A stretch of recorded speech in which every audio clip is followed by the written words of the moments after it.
जेव्हा सेनापती इमानदार असतो तेव्हा सैन्याला पराभवाची चिंता नसते.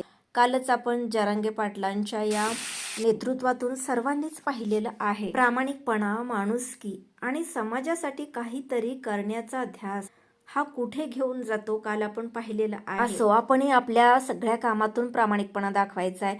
चला मग मी इथं आज मस्त असं चिकन बिर्याणी, चिकन मसाला, चिकनचा रस्सा एकाच व्हिडिओमधून एका मिनिटात दाखवते. आणि हो, चिकन 65 पण केले बरं का. बासमती राईस सुरुवातीला धुवून ठेवला, त्याच्यानंतर खडे मसाले घालून शिजवून घेतला. चांगला अर्ध पातीला कांदा तळून घेतला. मस्त अशी चिकन बिर्याणी तयार केली. व्हिडिओ दाखवल्याप्रमाणे चिकनचा मसाला तयार केला, ग्रेव्ही तयार केली, त्यामध्ये चिकन घातलं, चिकन मसाला तयार झाला. दुसरीकडे चिकनचा रस्सा तयार करून घेतला. चिकनचे थोडे पीस बाजूला घेतले होते, त्यामध्ये एक मस्त असं देशी अंड घातलं, कॉर्नफ्लॉवरचं पीठ, चटणी, मीठ, मसाले घातले, तळून घेतलं. बिर्याणी सह चिकनचं ताट तयार झालेलं आहे. व्हिडिओ आवडला तर सबस्क्राईब करा.